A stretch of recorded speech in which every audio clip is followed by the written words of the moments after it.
Hi friends, welcome to my channel. ఈరోజు bread హల్వాని easy వేలో ఎలా చేసుకోవాలో చూద్దాము.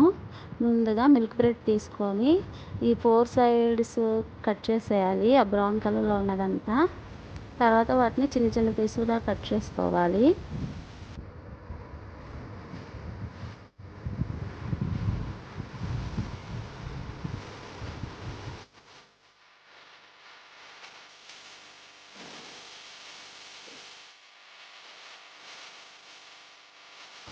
ఆ బ్రెడ్ అంచులు పాకంలో తొందరగా ఉడకవు, గడ్డలు గడ్డలుగా ఉండిపోతాయి. అందువల్ల రుచి అంతగా బాగోదు. అందుకని అవి తీసేస్తాము.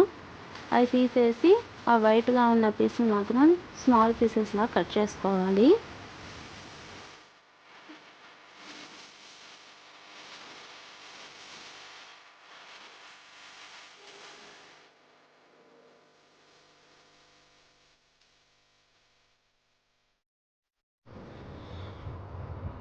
ముందు ఇప్పుడు కావాల్సిన పదార్థాలు ఏంటో చూద్దాము. జీడిపప్పు, కిస్మిస్, పంచదార, యాలకుల పొడి, టూటీ ఫ్రూటీ, మిల్క్ మేడ్.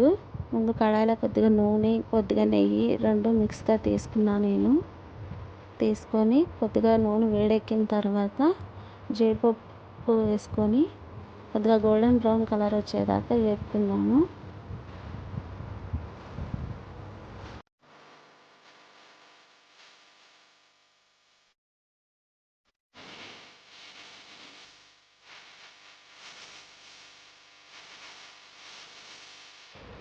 మంట మీడియం ఫ్లేమ్లో పెట్టుకొని వేపుకోవాలి. హైలో పెడితే జీడిపప్పులు మాడిపోతాయి. ఇలా వేపుకున్న తర్వాత కిస్మిస్ కూడా వేసుకొని దోరగా వేయించుకోవాలి.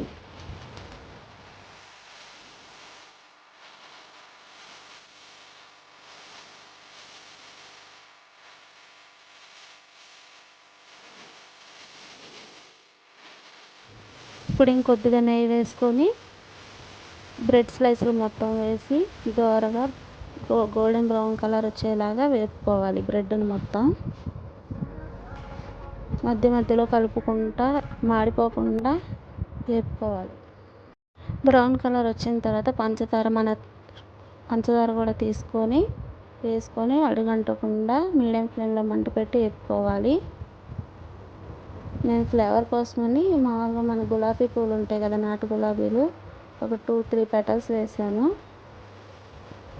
ఇప్పుడు దగ్గర పడేదాకా అడుగంటకుండా నెమ్మదిగా మీడియం ఫ్లేమ్లో పెట్టి వేపాలి.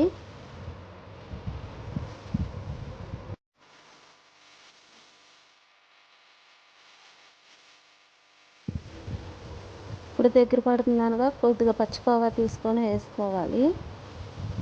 కొద్దిగా సరిపోతుంది. అది కూడా పచ్చికోవా వేసుకొని ఒక 2-3 మినిట్స్ అలా వేగనిచ్చి తర్వాత కొద్దిగా మిల్క్ మేడ్ కూడా వేసాను. ఇది పూర్తిగా ఆప్షనల్ అండి. లేదు అంటే పాలు కూడా పోసుకోవచ్చు. కొద్దిగా యాలకుల పొడి, మనం వేయించి పెట్టుకున్న జీడిపప్పు, కిస్మిస్, టూటీ ఫ్రూటీ అవి కూడా వేసుకొని కలుపుకోవాలి. కన్సిస్టెన్సీ ఇలా రావాలి.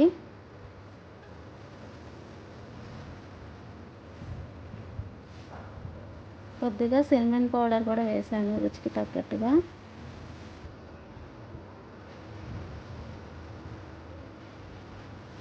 ఇప్పుడు స్టవ్ ఆఫ్ చేసి ఒక సర్వింగ్ బౌల్లోకి తీసుకొని ఎంతో రుచిగా ఉండే బ్రెడ్ హల్వా రెడీ.